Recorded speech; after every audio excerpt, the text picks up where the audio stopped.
Big boss Marathi season 6 आता महत्त्वाच्या टप्प्यावर पोहोचलेला आहे। अनेक स्पर्धकांची आतापर्यंत घरातून एक्झिट झाली, तर काही नवीन स्पर्धकांची एंट्री झाली।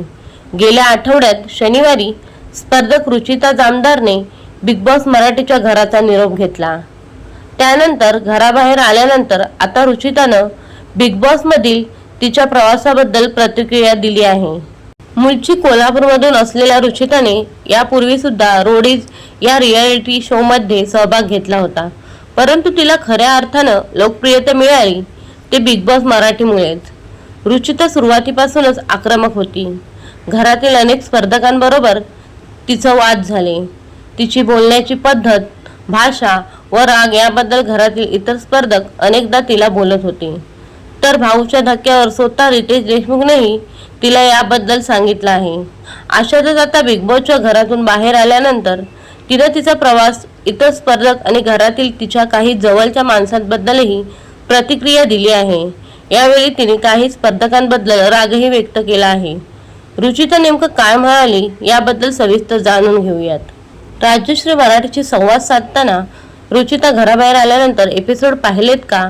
तुला काय वाटतंय? तुझं काय चुकलं? असं विचारल्यानंतर ती म्हणाली, मी एपिसोड नाही पाहिले, तितका वेळ मिळाला नाही, पण मला असं वाटतंय की शेवटी मी सुधारायला लागले तेच चुकलं।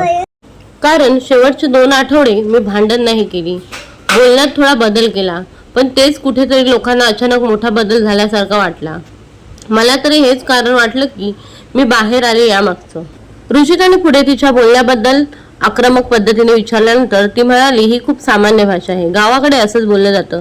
इतरही लोक बोलायचे, पण माझंच बोलणं दाखवलं गेलं। मी शिव्या देत नव्हते, इतर काही लोक होते ते चारित्र्यावर बोललेत, आई वडिलांवर शिव्या दिल्या आहेत, खूप घाण बोललेत। राखी बोलली आहे, पण ती बोलली म्हणून गमतीने घेतलं आणि मी बोलले तर वेगळ्या अँगलने घेतलं गेलं। रुचिता तन्वीला खरकटी म्हणाली तेव्हा घरात गदारोळ झाला होता आणि रितेश देशमुखनेही यावरून रुचिताची शाळा घेतली। रुचिता याबद्दल स्पष्टीकरण देत म्हणाली, मी कधीच वेगळ्या अर्थात तो शब्द वापरला नव्हता। मला तन्वीचा स्वभाव सुरुवातीला कळला होता, तिला माहित होतं की मी कशी आक्रमक आहे। तिला पाहिजे होतं की मी यामध्ये कुठेतरी हाणामारी करावी आणि घरातून बाहेर जावं, म्हणून तिने एक नवीन स्ट्रॅटेजी काढली होती की रुचिताच्या इतक्या जवळ जायचं की कुठेतरी धक्काबुक्की होईल। आता साहजिकच हे टेलिकास्ट झालं नाहीये, पण शो मध्ये सगळ्यांना माहित होतं की मला धूम्रपानाचा खूप त्रास आहे, मला तो आज सहन होत नाही, तरी प्रत्येक भांडणाआधी धूम्रपान करायची आणि माझ्या खूप जवळ येऊन बोलायची।